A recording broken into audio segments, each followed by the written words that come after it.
Welcome to the Tripod Sports Podcast. My name is Kastle. Oh, there we go. And with me are not Catman, but it's Chappers. I'm fucking this up tonight, man. We're off to a slow start. That's okay. That was a bear chugging music.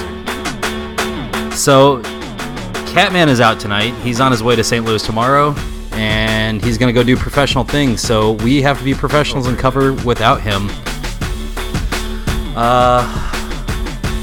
Chappers, do you think you're going to be able to stand in and do the college football playoff discussions for him? Yeah, I'm sure he'd say something like, Ohio State sucks or something like that. Definitely Ohio State sucks. So, let's jump right into it, though. We announced our top four. I mean, we released the rankings generally here, and it was a little bit of a shock here. So, number 1, Clemson. Number 2, Oklahoma. Number 3, Georgia. Number 4, Alabama. And then on the outside looking in, Ohio State and Wisconsin.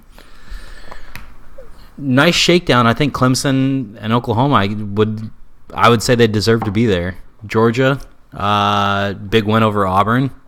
Yeah. You and I called that shit, and it feels great. Oh yeah. I had a feeling that Auburn was a little bit of smoke and mirrors there. Hold on, I'm pulling up my notes from last week. Yeah, you and I both went Georgia. Catman went Auburn. I just had that feeling that Auburn was going to be a little hungover from that win from Alabama, and I think the media circus of them winning and going through all that shit and like taking down the number one, or the perceived number one. It wasn't really a particularly close game. I mean, it was I don't remember what the final score was, but like they Georgia dominated. Was winning. Yeah, I mean, it was pretty close to domination. Yeah. Wait, are you talking Alabama-Auburn, or are you talking Georgia-Auburn? Georgia-Auburn. Okay. The Auburn-Alabama game felt like domination. We touched on that, but I don't think we really got into it. But the Auburn game against Georgia, that did also feel kind of like a little bit of a domination match there, and it was 28-7. Yeah.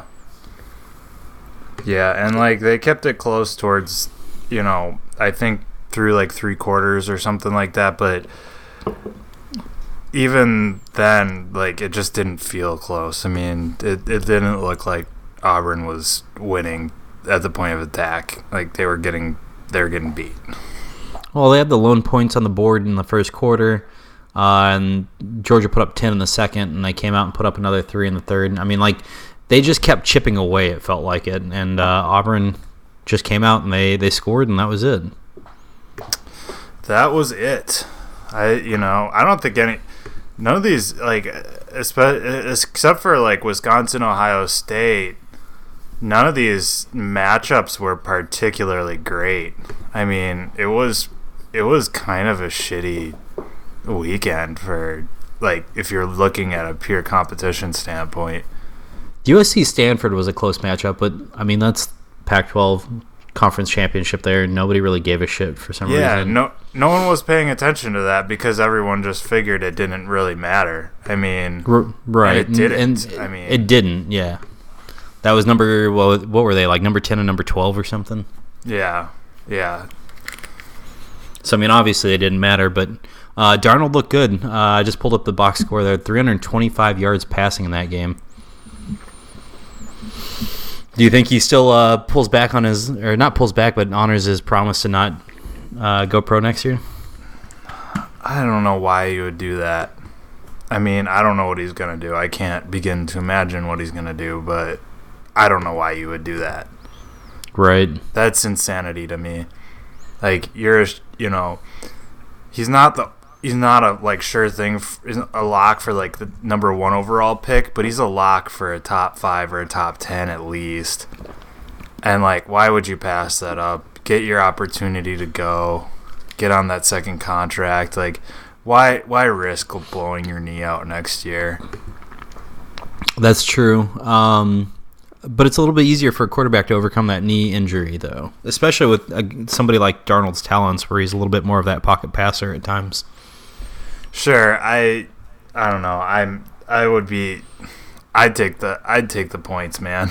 Just you're not gonna really improve your stock that much more, but you can definitely like diminish it, and you're losing an entire year of earning potential. That is true. So I just pulled up FanSided's NFL mock draft, and right now they've got Josh Rosen going to the Browns, number 1. Number 2, Sam Darnold going to the Giants. That wouldn't be that surprising. McShay just had Rosen jump Darnold based on the last game of the season there. Really? Yeah. Well, that's in the top 10. Those are the Mason Rudolph, number 10, going to the Jets. They don't have Josh Allen on there. They do not. That's interesting. Lamar Jackson's the next guy up at 18. Lamar Jackson is not going to be a good NFL quarterback. Baker Mayfield 25th to the Jags. That would be interesting. That would be interesting. I don't know what the Jags are going to do. It really depends. Like, do they actually think they can make Bortles a thing? I mean, he looked good this past weekend. It's just his good weekends are just so outweighed by the bad right now. Yeah. I don't know. Maybe you do need to get yourself a little bit of insurance there. I mean, right. So Alabama sneaking in there on their off week, despite Ohio State playing and winning against Wisconsin.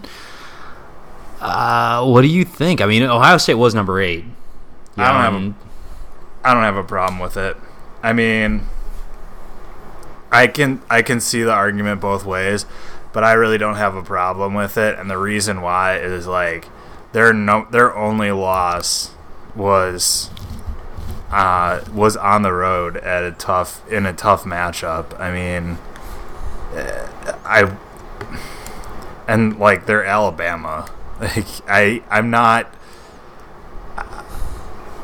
don't think as much as like I like to rep the Big Ten, I don't think like Ohio State made the significantly greater case than Alabama.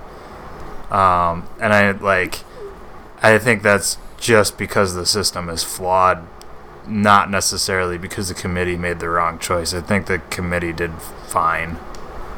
Yeah, and we briefly talked about this in our group chat, and by briefly I mean we debated it pretty long there. But if Ohio State came out and made a better statement win, do you think that would have been enough to put them in?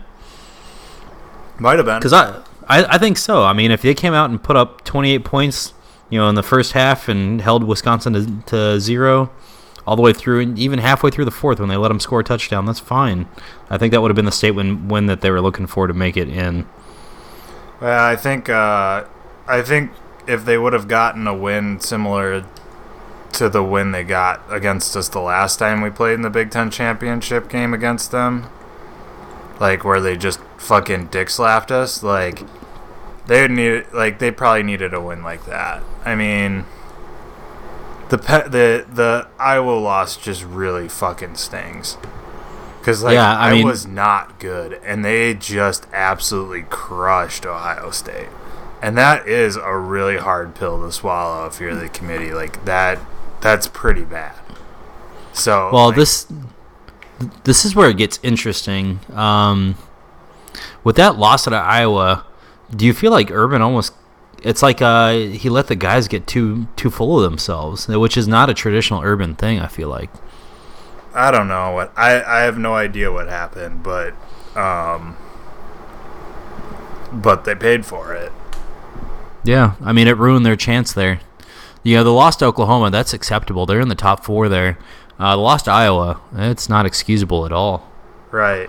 Yeah, and if you just think of if they would have lost that, if Penn State would have eked them out, in that game, and then Ohio State would have run the table after that, they're probably in. Like, it was just they got their ass kicked by a very, very mediocre team. Right.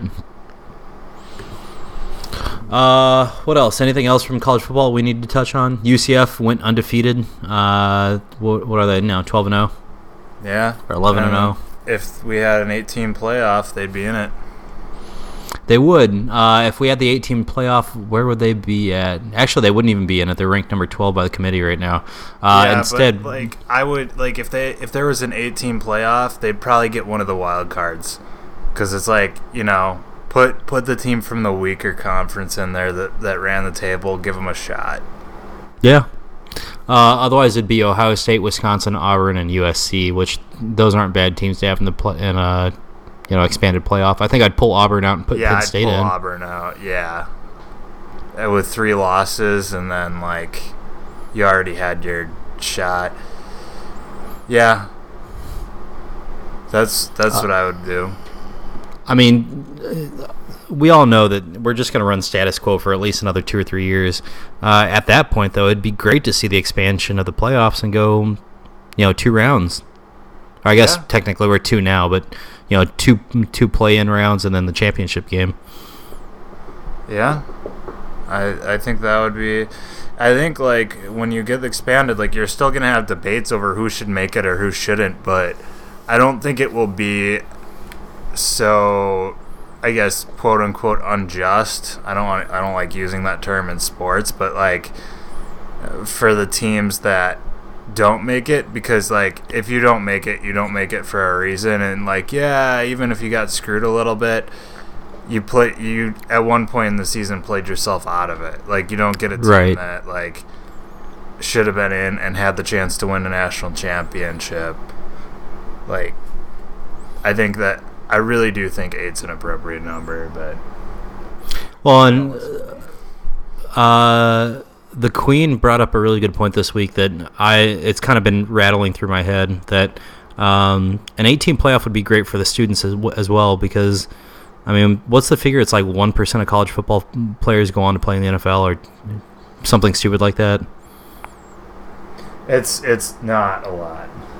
Yeah, so I mean, all these kids that that aren't going to go play in the NFL, if you expand the playoff, that's just another chance for them to go kind of live the experience a little bit further. Yeah. I mean, it's a little more enriching for the kids. The NCAA would be giving back to the schools a little bit, because then they're paying stipends for the parents to follow, to go to the games. I think I saw this year it's $2,200 or $2,500. I don't know. It feels like more of the mission that the NCAA is set out to do versus let's just do a 14 playoff and make all the money we fucking possibly can. Yeah, I agree. Not to get on my high horse there. Yeah, I mean, let's be honest. This is going to be about money too. I mean, I don't know why they wouldn't do it, because having an extra, what would it be? 3 more games? 4 more games? 4 more games. Well, no, it would just be 2. You'd add another game on, right? Because you'd go from 8 to 4, and we're already at 4. Yeah, well, you'd get 4 games. 4 games total, you mean? Yeah. Not 4 rounds, 4 games. Yeah, no, 4 games total. Yeah. Or if you're just gonna do what I said with do the bowl thing, then you got all your New Year's 6 and all that shit, and then you just add your extra two games in there. Right. So that's just more money. Yeah. Let's move on, though. I mean, it's kind of set in by this point in the week that the top 4 teams are the top 4 teams. There's not a lot of debate to be had other than the Alabama positioning there. Big story, though. Eli Manning lost his job last week. This week, Ben McAdoo loses his. I mean, we all saw that. Saw that coming. Back, apparently. Yeah, Eli's got his back, man. I don't know. I'm trying to figure out do that. Don't put him back in. Trying to figure out if he's going to respond pretty well here and whether or not I should pick him up as a QB2 in my 2-quarterback league. I don't know, whatever. He's so fucking overrated. Like, I don't even think like benching Eli Manning was that dumb. Like, it definitely wasn't the dumbest thing Ben McAdoo did this year. I mean, like, for his job it was. He lost his job over it, but like, from a pure strategy standpoint, it wasn't the worst thing. I don't think Geno Smith is better than Eli Manning, but I don't think he's really worse either. Right. They both kind of suck. I mean, the funny thing is, the argument I've seen all over the place is, well, you've got a 2-time Super Bowl MVP. Yeah, 2-time Super Bowl MVP that was a product of great defenses, both Super Bowls. Yeah. And I really hate this fucking loyalty argument. It's a goddamn business. You know how the Giants were loyal to Eli Manning? They paid him a buttload of money. Yeah. So, like, get off the fucking high horse with the loyalty shit. This is the National Football League. It's a business. It is. Just like Ben McAdoo and the GM got fired. It's a business. They lost their jobs. Like, no one's safe. No, nobody at all. Did you see where Blackjack Del Rio said something along the lines of, yeah, I'm so glad they played Geno Smith. He's definitely the weaker of the 2 quarterbacks there. That sounds like a troll job. He said it, and it was hilarious. And then apparently Derek Carr walked up to Eli Manning after the game instead of Geno Smith to go shake his hand, and that pissed off Geno and had to be consoled on his way to the locker room. And, just giant things. Which is really annoying because, like, it's not Geno Smith's fault that, like, he was there. Right. Sorry, I was putting back my Dos Equis there. I think we're at that time in the night, though, where it is time to figure out what is going on with the Browns. Good evening, listeners. This last weekend was a special edition of the Browns 0-16 Watch, in that we got to see Josh Gordon play football for the first time in, 2 years? 3 years. 2.5. Josh Gordon played football, and he actually looked pretty good. I don't think too many people were surprised by that, but he seemed to jump right into it, and he looks very promising for the Browns. Nevertheless, they got beaten by double digits. I forgot how they even ended up losing that game, but they shot the bed somehow. Whoops, sorry. No worries. They shot the bed somehow, and now they're 4 games away. Just 4. They're 3/4 of the way there. But what scares the shit out of me is they're playing my Packers this week, and I don't want it to end this week. That would be really bad. So, Browns, keep losing, and just for this week, because they're playing the Packers and they're getting so close, I want to give the listeners something to cheer for here. So, you know how we said, Kastle, you remember, right? We said we were going to do like a Browns 0-16 party on the podcast, like one of our Saturday episodes. Yep. Well, I will say, I will pledge, like the wife knows about it and all, and she's mad, but she knows about it. I will say, as a pledge this week, that if the Browns go 0-16 on that podcast at the initial beer crack, I will shotgun a Four Loko. Back to you. Oh, no. All right, Browns, let's do this shit. I enjoy watching the train wreck in slow motion, and that will definitely be a train wreck in slow motion. So, the Browns are my Four Loko.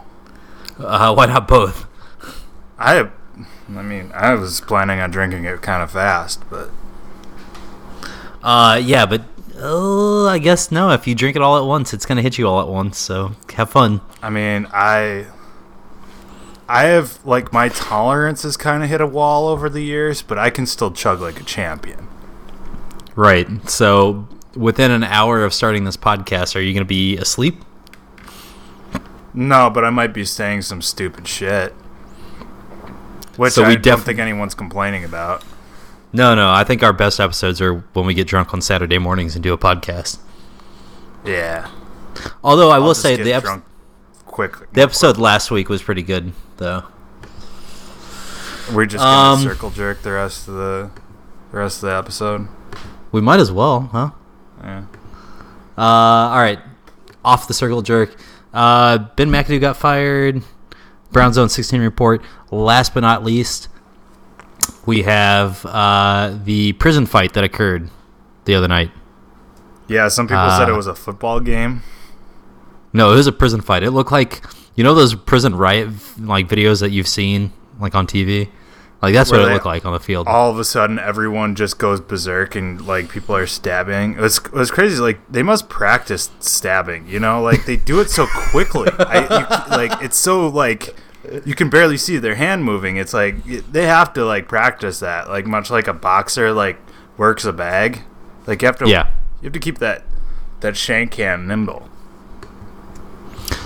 Which it looked like that was happening on the field this past week. Yeah, and like Ryan Shazier might not ever walk again. That's shitty. Are we certain that was the thing? Last I heard was he was getting feeling back, and then he went in for surgery and to stabilize the spine. I've been hearing lots of different things, but like no one's saying anything definitive. So I mean, really? I'm not saying that he's like not going to recover, but like it doesn't sound like he's gotten the clean prognosis yet. No, and I mean we never want that to happen. Really bad. Yeah, and we never want that to happen to anybody. Especially, I feel like Ryan Shazier is just he's a pretty good dude, man. Yeah, I agree. Caught him on a stupid TV show that the NFL Network did, where they were like pimping rides, like old school Pimp My Ride. Oh yeah, they do that now. There's like an NFL, like an super NFL fan version. Yeah. Yeah. And Shazier was on there. I didn't realize he had alopecia, but apparently he's got alopecia. Yeah, he's got alopecia. I knew that. Yeah. But yeah, I mean, the entire time he just seemed like a really like just awesome normal guy. Yeah. Well, hopefully it turns out well. But that wasn't even like. I mean, that was obviously the most horrific thing. Followed up by the very. I don't want to like distasteful, I guess. Celebration that the Pittsburgh Steelers decided to do after their touchdown later in the game. Like, I missed this. What'd they do? Well, they just did they did their it was like the WWF like pin thing, which wouldn't even be the worst celebration in the world, but it's like, really, after your guy gets carted off the field, you're gonna still do your stupid fucking touchdown celebration? Right. That was really, really tone deaf. I mean, what do we see? What do we see out of like the fights and the hits that came out of that? Because we saw Juju Smith or whatever his name is, Smith-Schuster, lay out Vontez, which was beautiful. Yeah, that I'm fine with, because like I'm not one to say this because I really don't like the whole like, oh, we'll just have them police themselves. Like, I don't think that works. But like with a guy like Perfect, he's such a danger to everyone else on the field by the way he plays, and quite frankly, the league hasn't done enough to stop it. And he's been suspended for one game once. Like they haven't done anything about it, and he keeps playing dirty as fuck. He's like involved in this shit every week. So like, why not take it into your own hands and just fucking earhole him? So like, at least Vontez knows if he keeps fucking like dropping his shoulder to defenseless receivers' heads, that he's gonna get a fucking helmet in the ear hole like on a crackback block. That's true. Yeah, I'm with you. What you said the other day and what you just reiterated was the retaliation aspect. It's kind of a horrible thing. But I'm with you, man. If the NFL's not going to police what's going on the field with something as extreme as perfect, it's got to be up to the players at that point. Right. I mean, if it was any other situation, I would have been like, it's just dumb. You're just adding to the anger and displeasure, and it's just going to create more violence. But with perfect, I think you have to, like, with a guy like that, you have to defend your team, and good for him. I mean, if you sat down with Perfect and you tried to tell him, like, dude, from an objective point of view, how can you rationalize what you're doing here? Do you think he would understand? No. I mean, because I have to imagine somebody's done that to him, and he's failed to realize what he's doing. But, I mean, if you sat him down for 12 hours, like, made him sit in a room and just watch all of his dirty hits, and almost conditionalized him to what he's not conditionalized, but, like, make him see the reality of what he's doing, would it change anything? No. I mean, fucking, like, he's a dinosaur. He's from a different era, and he doesn't get it. Like, the same reason why John Gruden sees those hits and he thinks they're good, clean hits. Like, he's a fucking dinosaur. That was bad on the broadcast. That's how he is. Like, he just he fucking doesn't understand. He, like the hit that Janny Trevathan put on Devontae Adams earlier in the season that sent him to the hospital. Like, Gruden said that was a good, clean hit. And it's like, you are so just out of touch and, like, stuck in the fucking 80s. Like, you can't change people like that. You just have to wait for them to disappear. You know what's scary is Gruden almost ended up with a coaching spot at Tennessee.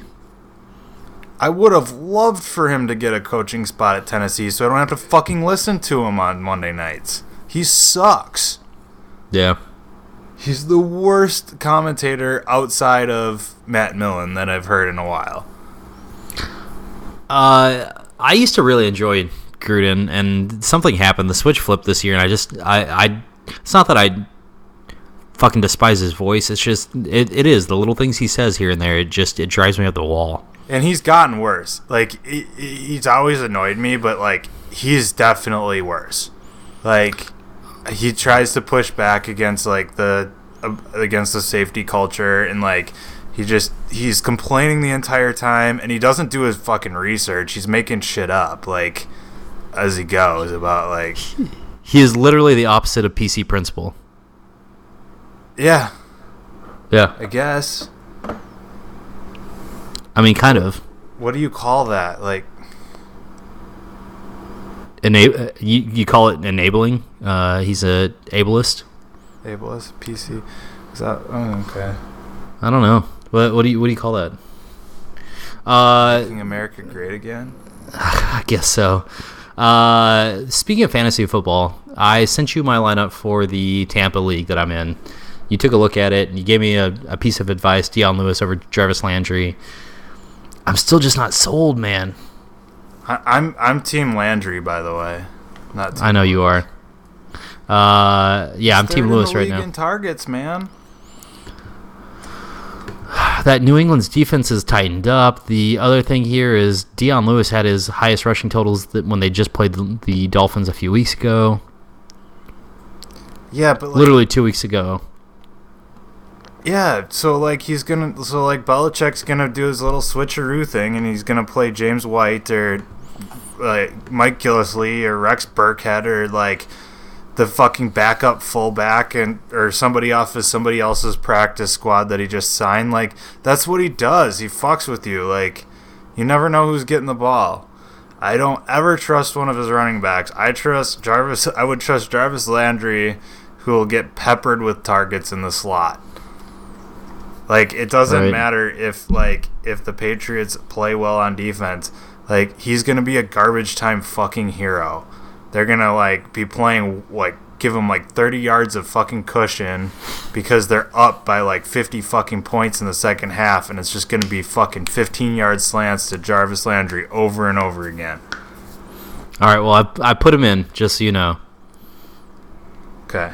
I reserve the right to change that decision. The other league that It's your you fucking have league, man. Like, yeah, I understand that, but the other league that you actually have consulted on, we're in the playoffs on that one, and Okay, we're in the third spot. We've got a tough matchup this week. is it a playoff matchup, or is this like your last week of the season? No, it's a playoff matchup. We're playing Barry McCockiner, my buddy Joel from the fraternity days, and he's got Alvin Kamara tonight, so I'm hoping that Alvin just doesn't do what he's done for the last 6 weeks And just fucking raid people? Yeah, that guy's insane. I will say that one of the things that's a big surprise to me is the Saints backfield. I did not see coming that they were gonna have two guys that were just fantasy studs. Like, I wasn't even a big Ingram guy either. Like, and after Adrian Peterson sucked for the first 3 weeks of the year too. well, I mean, I wasn't ever on the Peterson train. He's fucking old. Like, he had a No, but I mean, like, game against. Sorry, I don't know. I kind of expected when he got signed by the Saints. I was like, oh, here we go. We're gonna try and resurrect his career. The Saints are gonna be terrible at running back because they're gonna overplay him, and that turned out not to be true.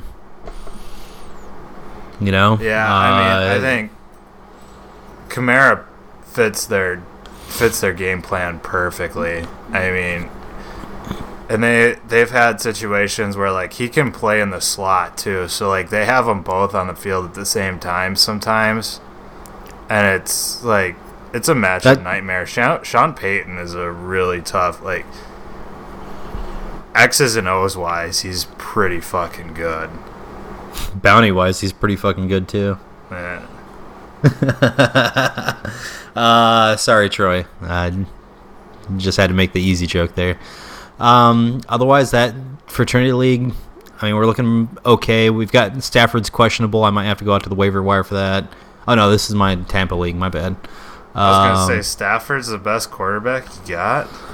No, I've got Jared Goff actually, but he's playing Philly, so we'll see how that goes. Kareem Hunt, what's gone on with that fool? I don't know. They won't give him the fucking ball. Did you see Andy Reid? Runs well. Yeah, Andy Reid handed over the play calling. Fucking good. Like, other guy, who do you hand it to? I don't know. I actually couldn't tell you who their offensive coordinator is. OC Kansas City. Matt Nagy, Nagy. No, I hope he hands the ball to Kareem Hunt. Right. But yeah, so we've got Hunt, we've got AJ Green, Nelson Aguilar, Tyler Kroft, Keenan Allen, the Ravens D, and Robbie Gould. I'm still not feeling great about. Team. Yeah, I'm still not feeling great about Martavis Bryant. I'm leaving him on the bench. Oh yeah, he is. He's been a dud this year. Like, you and I were both high on him. Like, Juju Smith-Schuster basically took his job. He's had a shit attitude. He hasn't, like, done the work, and I mean, he just hasn't lived up to potential. All right, here we are, 3rd and 5. Falcons in the red zone here. I'm looking for a Devonta Freeman catch. Not gonna happen. Out the end zone by Matt Ryan. All right. Not very good sometimes. Dude, he looked pretty good. He linked up with Julio on the first drive for the Falcons here, and they drove the field. Throwing the ball to Julio. That is true. Ridiculous. But dude, Julio's looking outstanding. Devonta Freeman, he had that concussion issue. What was that? A few games back, and he's actually looking pretty good right now. Yeah, he looks great. It's the same thing with Kareem Hunt. They haven't gotten him the ball. Yeah. I mean, and you kind of hit that point where you're like, I think the opening play here was like a 9-yard gash that Freeman almost broke for 25. You know? Yeah, I think he has suffered more than anyone else from Josh McDaniels leaving. Well, no, from it was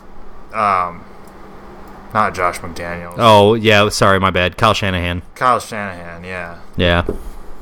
The other boy wonder. Yeah, there's two of them. They look almost exactly alike. Yeah.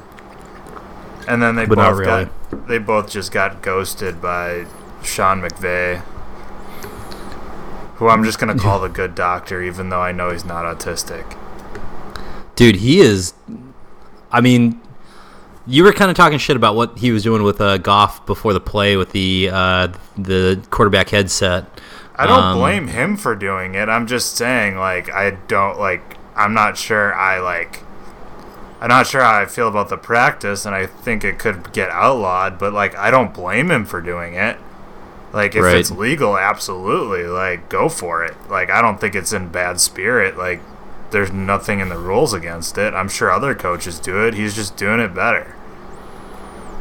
Yeah, and I guess if anybody hasn't been listening, to recap, McVay's using the in-helmet headset to communicate with Goff prior to the shutoff period, which I think is, at 15 seconds left on the play clock? Yes. Yeah, so he's talking to Goff the entire time up to that point, and what the Rams are doing is getting into position early to get a look at the coverage that McVay can call in audibles from the sideline, which, I mean, if you have a quarterback that's not up to par on the system yet, great utilization of that technology right there. Yeah, I think that would explain a lot of how Goff has made such a huge leap, because the knock on Goff is that he can't read defenses worth shit. Right. Because that's the thing. Most of these guys don't have to do it in college. Their coaches all do it for them. They have their, like, weird fucking signboards and shit on the sides. Like, defenses aren't very creative. They don't have the same speed. Like, it's easy to identify mismatches. Like, reading an NFL defense is a whole different animal. And especially with somebody like Goff, who's, apparently really bad at it. Like, having your coach do it for you is, I guess, a plus. Right. No, I mean, great utilization there of the technology. Do you want to go ahead and move on to predictions? Have we exhausted our topics for the week? Yeah, let's do it. All right, so you're currently at 86. I'm at 80. Catman's at 77. We didn't text him to get input on what games and who he's gonna pick. Do we just give him free points this week, or do we pick for him? I don't know. I think you should. No, I don't think we give him free points. Maybe I'll call him really quickly. But dumpster fire of the week. 49ers Texans. Because I don't want to say Packers Browns. You might kick me in the face next time I see you. You wouldn't be wrong, but I don't want that to be it. I really don't. I know you don't. I would understand if you insisted that we did that. Yeah, I think 49ers Texans is appropriate. I mean, the Texans have been terrible since Deshaun Watson left, and the 49ers have been terrible, period.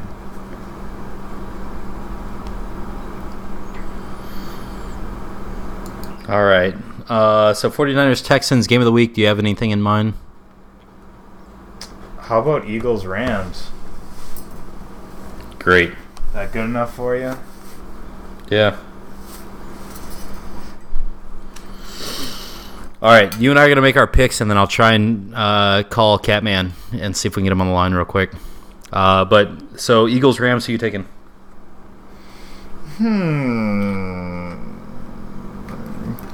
Give me the Eagles. The Eagles.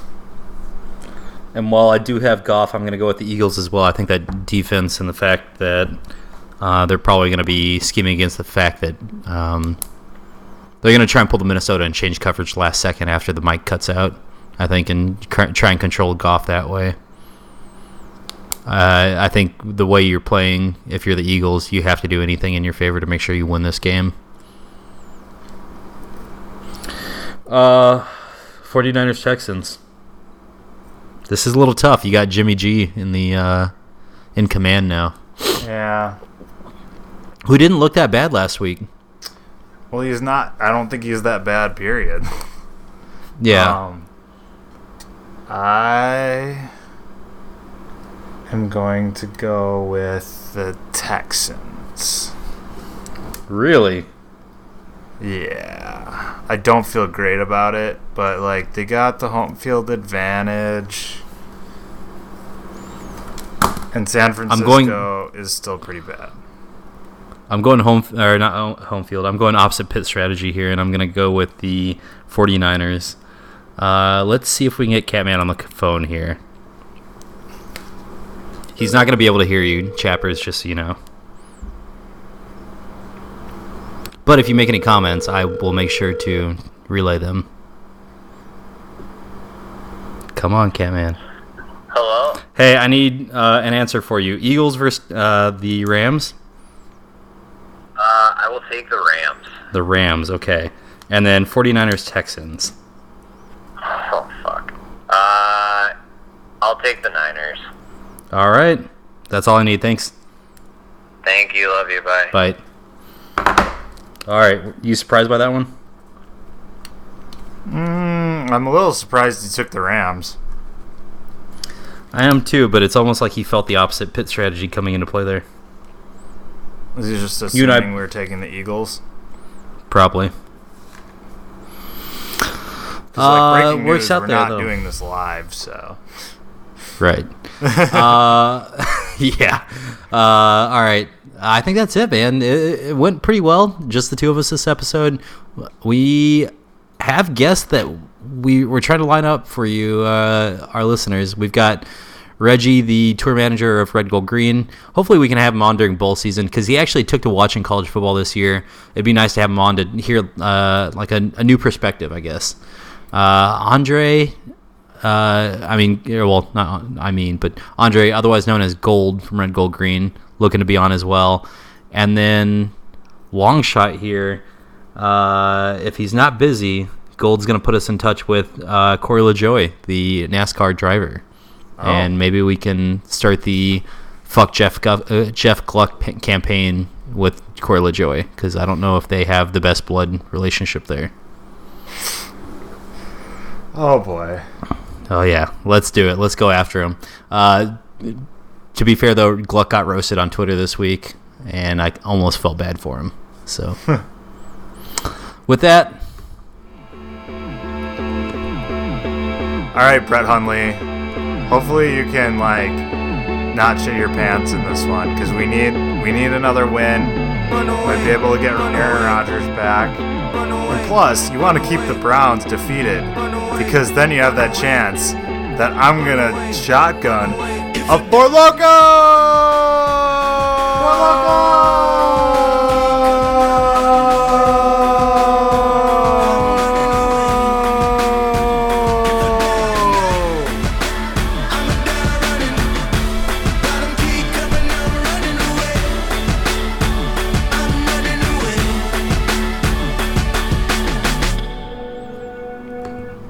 Are you really going to shotgun a Four Loko?